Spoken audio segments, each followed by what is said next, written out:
رسول اللہ صلی اللہ علیہ وسلم نے سورۃ الفاتحہ کے بارے میں کتنی خوبصورت باتیں بیان کی۔ سب سے پہلی بات، رسول اللہ صلی اللہ علیہ وسلم نے فرمایا والذی نفسی بیدی، قسم ہے اس ذات کی جس کے ہاتھ میں میری جان ہے، ما انزل فی التوراہ ولا فی الانجیل ولا فی الزبور ولا فی الفرقان مثلها یعنی القرآن، وإنها لسبع من المثانی والقرآن العظیم الذي اعطیته۔ اللہ تعالیٰ نے آسمانی اور الہامی کتابوں میں سے نہ تو تورات میں ایسی صورت نازل کی، نہ انجیل میں ایسی صورت نازل کی، نہ ہی زبور میں ایسی کوئی صورت نازل کی، اور نہ ہی قرآن مجید میں ایسی صورت ہے جیسی اللہ تعالیٰ نے سورۃ الفاتحہ کو نازل کر کے اپنی مخلوق پر انعام کیا ہے۔ یہ 7 آیتیں بار بار پڑھی جانے والی ہیں۔ یہ القرآن بھی ہے، قرآن مجید کی ماں کا درجہ اس کو دیا گیا، الکتاب بھی ہے، یہ کتاب اللہ کی ماں کا درجہ دیا گیا اس کو۔ رسول اللہ صلی اللہ علیہ وسلم نے ایک دوسری روایت میں فرمایا کہ سورۃ الفاتحہ یہ ایک بے مثال نور ہے، ایک ایسی روشنی ہے۔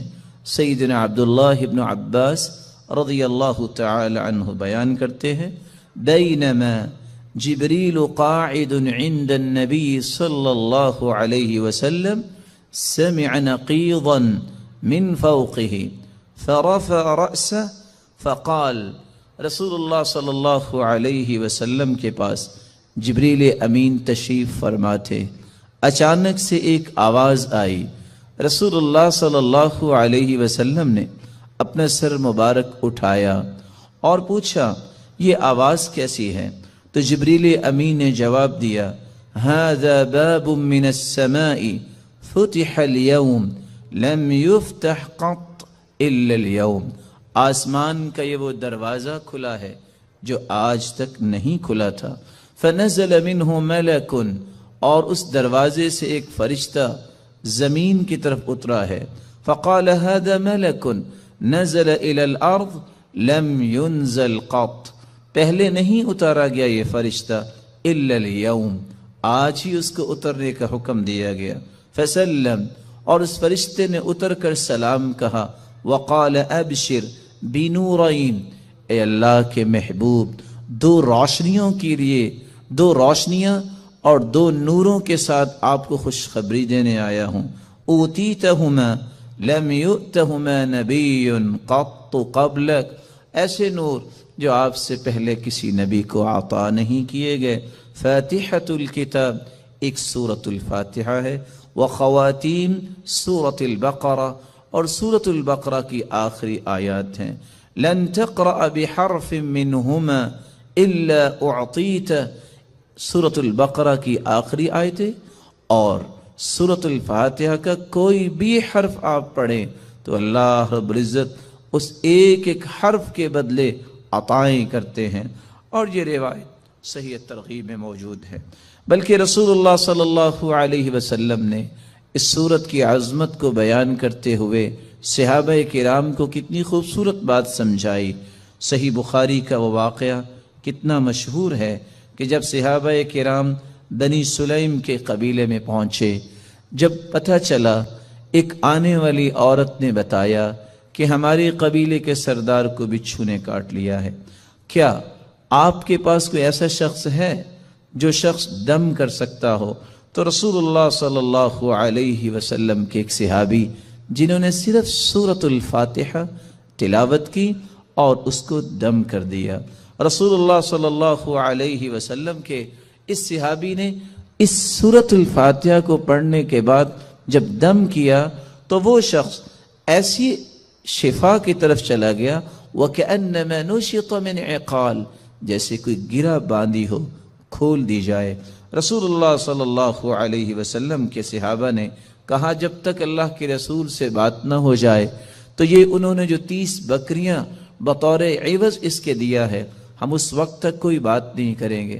جب رسول اللہ صلی اللہ علیہ وسلم کو یہ بات پہنچی، آپ نے فرمایا وما كان يدريه انها رقية اقسموا واضربوا لي بسهم. آپ کو پتہ نہیں اللہ تعالیٰ نے اس سورت کو شفا بنا کے، اس سورت کو دم بنا کے نازل کیا ہے.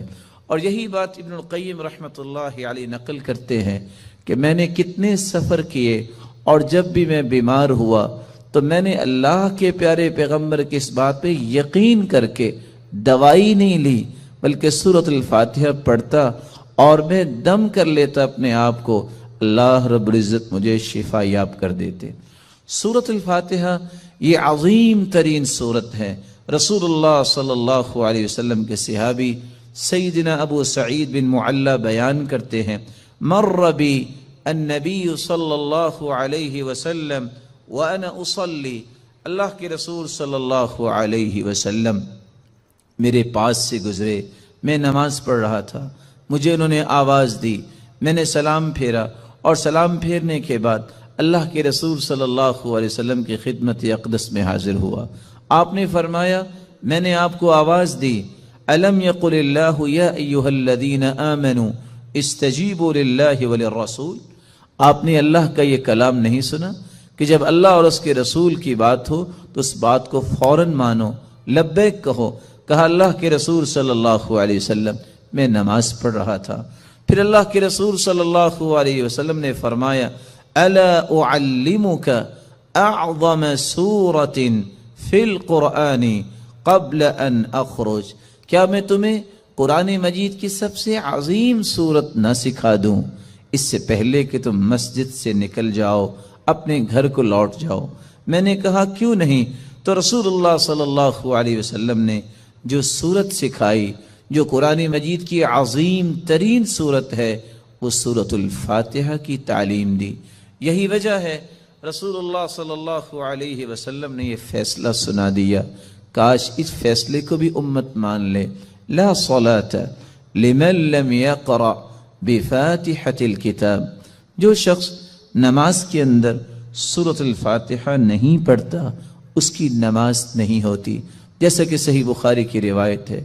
اور صحابی تو بیان کرتے ہیں عبادہ بن صامت رضی اللہ تعالی عنہ کہ فجر کی نماز ہم نے پڑھی اللہ کے رسول صلی اللہ علیہ وسلم کے پیچھے.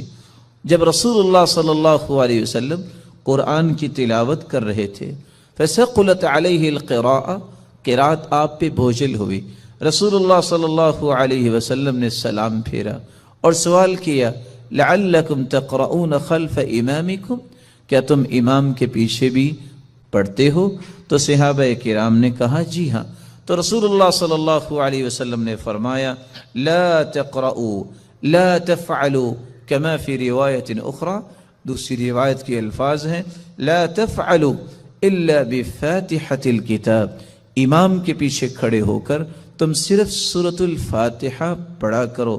فإنہ لا صلاة لمن لم يقرأ بها، کیونکہ سورۃ الفاتحہ پڑھنے کے بغیر نماز نہیں ہوتی. یہ ایسی خوبصورت اور ایسی مبارک صورت ہے جو اللہ اور اس کی مخلوق کے درمیان مکالمے کا ایک خوبصورت جوہر ہے. ایسا گوہر ہے انسان الحمدللہ رب العالمین کہتا ہے تو اللہ رب العزت فرماتے ہیں حمیدنی عبدی، میرے بندے نے میری حمد و توصیف بیان کی. جب بندہ مومن الرحمن الرحیم کہتا ہے تو اللہ رب العزت فرماتے ہیں اثنى علی عبدی، میرے بندے نے میری تعریف کی ہے. جب بندہ مومن یہ کہتا ہے مالک یوم الدین تو اللہ رب العزت فرماتے ہیں مجدنی عبدی، میرے بندے نے میری بزرگی بیان کی ہے. جب انسان بندہ مومن یہ کہتا ہے ایاک نعبد و ایاک نستعین تو اللہ رب العزت فرماتے ہیں ھذا بینی و بین عبدی ولعبدی ما سأل، یہ میرے اور میرے بندے کے درمیان ہے، جو کچھ بھی میرا بندہ مانگے گا میں اسے عطا کروں گا. تو اللہ رب العزت کے ساتھ ہم کلام ہونے کا یہ خوبصورت ذریعہ ہے. تو آئیے اس صورت کی طرف چلتے ہیں اور اس کے معانی کو سمجھنے کی کوشش کرتے ہیں. بسم اللہ الرحمن الرحیم. الحمد للہ رب العالمین. الحمد، تمام تعریفیں للہ اللہ کے لیے ہیں، رب العالمین جو تمام جہانوں کا رب ہے، الرحمن الرحیم جو بہت مہربان ہے، الرحیم نہایت رحم کرنے والا ہے، مالک یوم الدین مالک ہے یوم الدین بدلے کے دن کا، جزا کے دن کا، ایاک نعبد و ایاک نستعین، ایاک نعبد ہم عبادت کرتے ہیں صرف تیری ہی، و ایاک نستعین اور ہم مدد چاہتے ہیں صرف تیری ہی اے اللہ، اہدنا الصراط المستقیم ہدایت دے ہمیں، الصراط المستقیم سیدھے راستے کی، صراط الذین انعمت علیہم راستہ ان کا جن پر تو نے انعام کیا، غیر المغضوب علیہم نہ کہ ان کا راستہ جن پر غضب کیا گیا، ولا الضالین اور نہ ان کا راستہ جو گمراہ ہوئے۔ رسول اللہ صلی اللہ علیہ وسلم کے فرامین کی روشنی میں اس سورت کی 5 باتیں ہمیں یاد رکھنی چاہیے۔ جب رسول اللہ صلی اللہ علیہ وسلم نے فرما دیا کہ سورۃ الفاتحہ کے بغیر نماز نہیں ہوتی، تو بندہ مومن کو یہ یقین کر لینا چاہیے، آپ کو 10 دلائل کوئی پیش کر دے، آپ کو 10 کو دلائل پیش کر دے، جب تک سورۃ الفاتحہ آپ نہیں پڑھ لیتے کبھی بھی اس بات پہ اطمینان نہ کیجئے گا کہ میری نماز مکمل ہوئی ہے یا نہیں۔ مکمل اس وقت ہوگی جب سورۃ الفاتحہ کی تلاوت کی جائے گی۔ رسول اللہ صلی اللہ علیہ وسلم کے فرامین کی روشنی میں دوسرا پیغام میرے اور آپ کے لیے یہ ہے کہ یہ سورت شفا ہے، یہ سورت دم ہے، اپنے آپ کو بھی اور اپنی اولاد کو بھی دم کیا کرے، اور اس کے لیے سورۃ الفاتحہ سے بڑھ کر کوئی نسخہ کیمیا، کوئی تریاق نہیں۔ تیسرا پیغام اس سورت کا جو مجھے اور آپ کو سمجھنا ہے کہ اللہ کی تعریف اللہ کو بہت پسند ہے۔ یہی وجہ ہے عبداللہ ابن عباس رضی اللہ تعالی عنہ فرمایا کرتے تھے، الحمدللہ ہر شکر کرنے والے کی زبان کا یہ وطیرہ ہے۔ الحمدللہ سب سے پہلے آدم علیہ السلام نے جو کلمہ اللہ نے جب انہیں پیدا کیا، روح ڈالی، تو سب سے پہلا کلمہ جو ان کی زبان پہ آیا وہ الحمدللہ تھا۔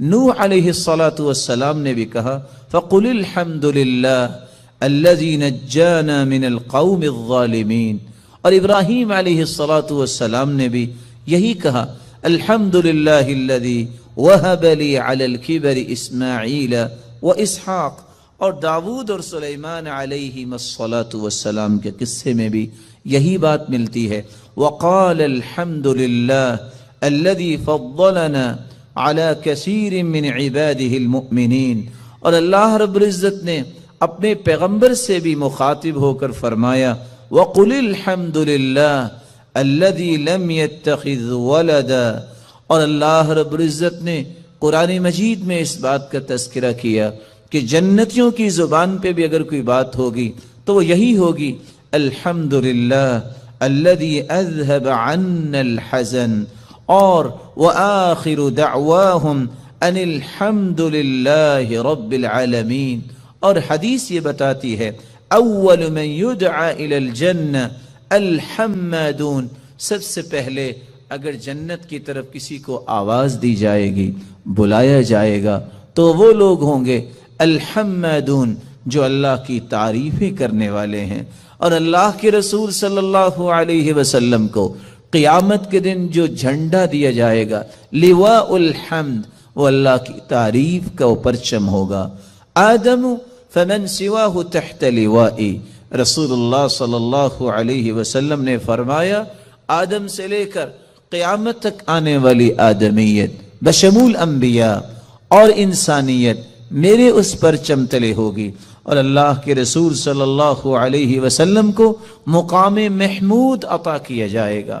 اللہ کی تعریف یہ اللہ کو بہت پسند ہے، اور اس بات کو سمجھانے کے لیے میں ایک اور حدیث پیش کرنا چاہوں گا۔ رسول اللہ صلی اللہ علیہ وسلم کے صحابی بیان کرتے ہیں قیامت کو جو ترازو قائم کیا جائے گا، جس ترازو میں نیکیاں اور برائیاں ان کا وزن ہوگا، اتنا بڑا ترازو ہوگا، لو وضعت السماوات والارض ومن فیہن فی کفہ لوسعتہن، اگر ساتوں آسمان اور ساتوں زمینیں اس ترازو کے ایک پلڑے میں رکھ دیے جائیں تو ایک پلڑا بھی بھرے گا نہیں۔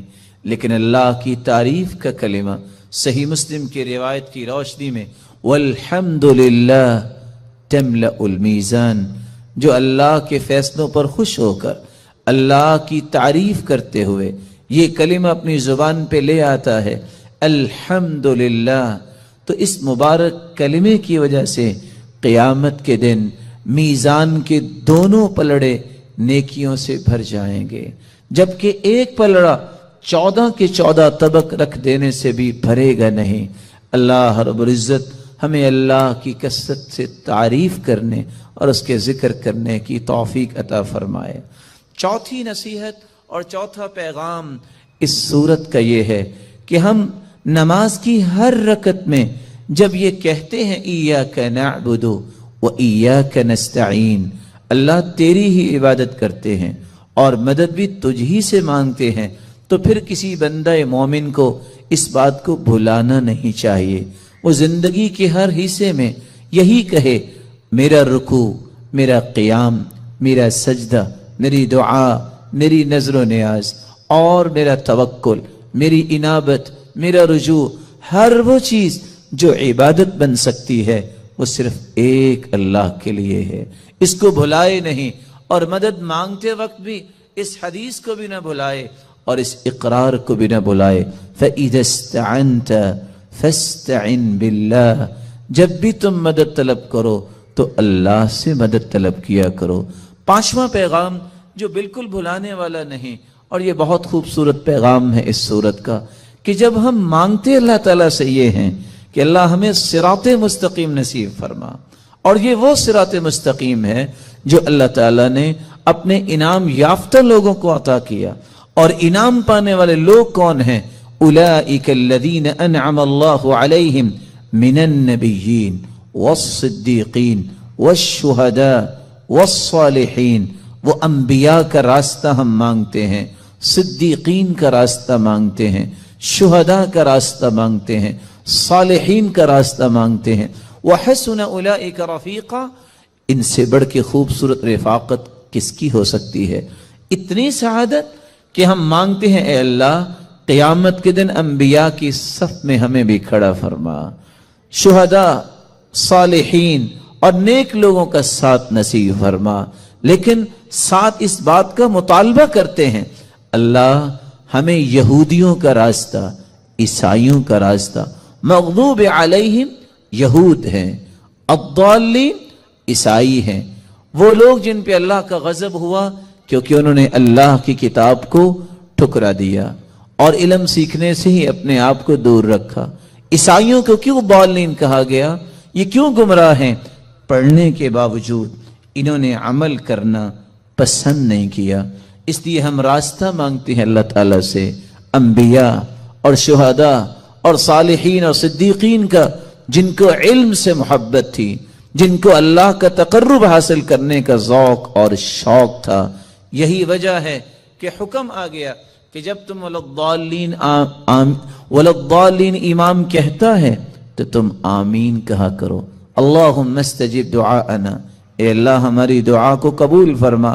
اور اسی لیے ساتھ اللہ کے رسول نے فرما دیا ما حسدتکم الیہود علی شیء ما حسدتکم علی السلام والتأمین۔ یہودیوں کو سب سے زیادہ اگر حسد ہوتا ہے تو کس بات پہ ہوتا ہے؟ جب تم آمین کہتے ہو، جب تم آپس میں ایک دوسرے کو سلام کہتے ہو، السلام علیکم ورحمت اللہ وبرکاتہ۔ اس کا مطلب یہ ہوتا ہے اے اللہ اس میرے بھائی کو سلامت رکھ، اس پہ اپنی رحمتوں کا نزول فرما، اس کو برکتوں سے نواز۔ یہودی اس بات کو پسند نہیں کرتا کہ کسی مسلمان کو خیر مل جائے، اس پہ رحمت کا نزول ہو، اس پہ برکتوں کا نزول ہو۔ اس لیے سب سے زیادہ تکلیف سب سے زیادہ دکھ، سب سے زیادہ حسد یہودی کو اس وقت ہوتا ہے جب تم آپس میں سلام کہتے ہو اور جب تم امام کے پیچھے کھڑے ہو کر یا اکیلے نماز پڑھتے ہو تو لضالین کے بعد آمین کہتے ہو۔ اللہ رب العزت کے اس پیارے پیغام کی روشنی میں ہمیں آمین کا التزام اسی طرح ہی کرنا چاہیے جس طرح صحابہ کرام کا تھا۔ حتیٰ کہ روایت کے الفاظ ہیں حتیٰ ان لمسجد رسول اللہ صلی اللہ علیہ وسلم للجہ، صحابہ کرام بلند آواز سے آمین کہتے یہاں تک کہ اللہ کے رسول صلی اللہ علیہ وسلم کی مسجد میں گونج اٹھتی۔ كل من عليها فان